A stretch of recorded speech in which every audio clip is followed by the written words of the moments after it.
গত ৫ মাসে ভাঙড়ে আন্দোলনের ছবি বদলেছিল অনেকটাই, কিন্তু রবিবার ভাঙড়ে তৃণমূল কংগ্রেস নেতা আশিকুর রহমান ওরফে বাবু সোনাকে খুনের ঘটনা ঘিরে ফের অশান্তির ছায়া।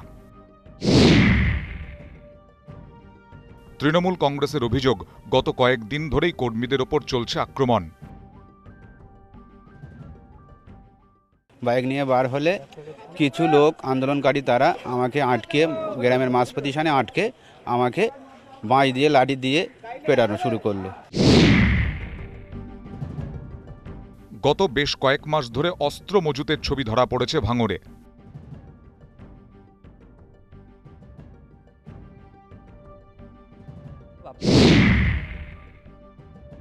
গ্রেফতারের পর ইতিমধ্যেই জামিন পেয়েছেন শর্মিষ্ঠা চৌধুরী, প্রদীপ সিং ঠাকুর, কুশল দেবনাথের মতো নেতানেত্রীরা।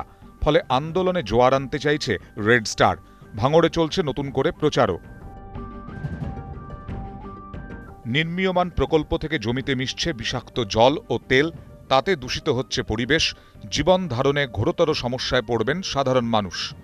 এলাকার ভৌগোলিক অবস্থান দারুণভাবে কাজে লাগাচ্ছে আন্দোলনকারীরা, আর তার ফলেই রেড স্টার নেতা অলীক চক্রবর্তীর টিকিও ছুঁতে পারেনি পুলিশ। রবিবার যৌথ র্যালিতে বামেদের উপস্থিতি কিছুটা চিন্তা বাড়িয়ে দিয়েছে শাসক দলের।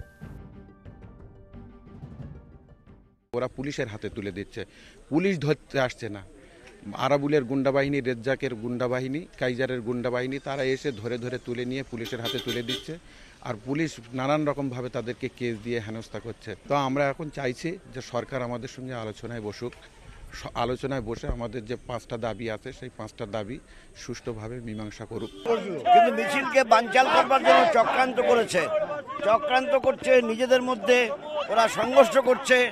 এতে আমাদের দমানো যাবে না। আমরা ভাঙড়বাসীর আন্দোলনের স্বার্থে তাদের সমর্থনে আমরা এসেছি।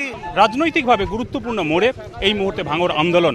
বিরোধী দলগুলি যেভাবে আন্দোলনকারীদের পাশে দাঁড়িয়েছে, তাতে আগামী দিনে রাজনৈতিকভাবে এবং প্রশাসনিকভাবে এই আন্দোলনের মোকাবিলা করা কঠিন হতে যাচ্ছে শাসক দলের জন্য। ক্যামেরায় মনোজের সঙ্গে অর্ণব হাজরা, ইটিভি নিউজ বাংলা, ভাঙড়।